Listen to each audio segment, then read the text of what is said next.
In 2018, Louis C.K. had a surprise set at the Comedy Cellar in New York. This was the first time he was back on stage since his controversy the previous year. The set was secretly filmed and played on every major news channel, posted on every major news site, and quoted on blogs everywhere. Despite the edgy content of the jokes and CK's sexual allegations, I believe the fact that this set was leaked and then hijacked by the media is a far worse crime than anything Louis has said or done. I know that's a big statement, but don't worry, I got a big explanation. I get that this story is about 3 years old, and I know you're thinking that I'm probably going to defend Louis and defend comedy, lash out at all the snowflakes who called the jokes insensitive, or the hypocrite comedians that called Louis out despite supporting equally offensive jokes before the controversy. But to even my surprise, I'm not going to make any of those points, mostly because everyone already has. What I do want to do is focus on a couple of elements of the Louis C.K. controversy that I feel like go overlooked and that people don't talk about very often. Let me just start off by saying, look, I get that everyone's different. We look at things different ways, but the way that I see it, words rarely actually do harm. You know, that's not to say that there can't be harmful ideas that can spread through language, but a comedian in a comedy setting is as scary as a villain in a high school play or a movie. Hopefully, if the art is convincing, you'll get lost in it, but taking what a comedian says on stage and trying to pretend that it means something in the real world, that'd be like if someone wrote a news article about how we need to stop Cruella de Vil because she's trying to kill those sweet little puppies. It's like, you know this isn't real, right? Comedy is like a lot of other art forms. You're trying to elicit an emotion out of your audience, and you're trying to get all of these elements together just to do that, you know, to get a laugh. Musicians do something similar with writing music. They're putting all the right elements together until it sounds just right, and hopefully the music and lyrics mean something to the listener. Comedy's an art form too, and I just feel like you're forgetting that whenever you get upset over the material in an act. It'd be like trying to arrest Johnny Cash because he shot a man in Reno. It's like, those are lyrics, they aren't real. If you really are going to take comedians seriously, why aren't you taking musicians seriously? Why not charge death metal bands with murder, torture, and necrophilia? To be fair, I understand there's a little bit of a difference here, right? Louis C.K., he's Louis C.K., that's his name. When he goes up on stage, it just seems like Louis C.K. standing there and saying things, right? And how do you know that's not like anyone else standing around and saying anything? I think people forget and don't understand that as soon as you walk up on that stage, this is art now. These are just a comedian's thoughts, and you don't always know, is he exaggerating? Is he just straight up lying? To me, that's all part of it, you know? That's all part of the art form. And this is where I think you have an intellectual responsibility to understand what you're watching. If you don't understand it, that's okay, but don't cry foul until you do.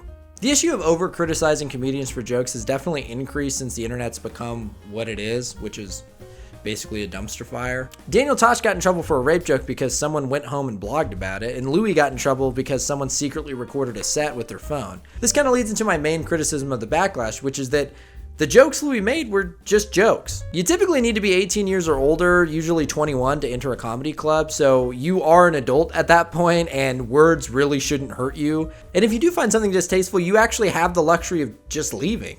All Louis did was speak. At most, it might be worth a debate on whether it was tasteful or not, but what isn't debatable at all is that stealing is wrong.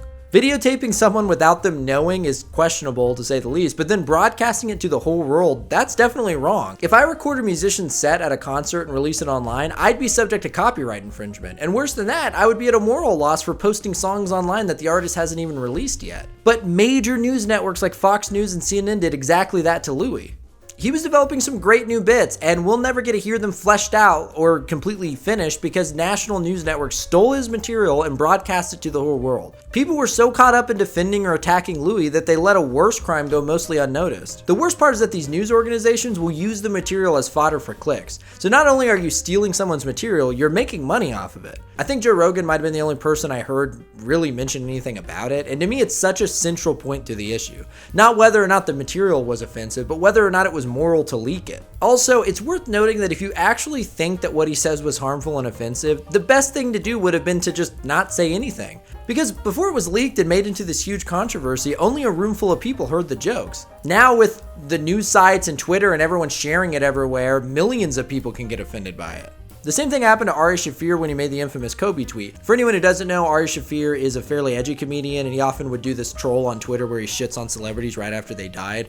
And look, Ari's questionable for all kinds of different reasons, like dosing people, but whether you like him or not, he's attempting to make a joke. You know, when he does the celebrity death trolls, and he's done it many times before, that's what he's doing. He's trying to make a joke. Whether you think it's funny or not, or you like it, or you think it's distasteful, it's clear that that's what he's doing. And let's say that it's vile and offensive and not funny, it's fucked up, it's ill-timed. Let's say all of that's true. Maybe you think people shouldn't have to hear these nasty things. Well, he posted them on his Twitter, so you can just unfollow him. I know, it's a crazy idea, and it pisses me off because it's such an easy solution, but it's like no one wants to accept that if you don't like what someone's saying online, you can just not listen to it, or not watch it, or block them, or unfollow them. Like, it's not that hard. If you don't want to be offended, it's pretty easy to avoid being offended. You can also just block someone. I know, I'm a genius, right? But no, instead, a bunch of people replied and retweeted it, and they called it horribly offensive, and, you know, no one should have to listen to this after someone's death. It's horrible. So instead of a few thousand followers of Ari Shaffir's, millions of people saw it. If you really think that the language is harmful to people, why would you spread it so far and wide for everyone to read? It's the ultimate indicator that you don't actually care about whether it's offensive to you.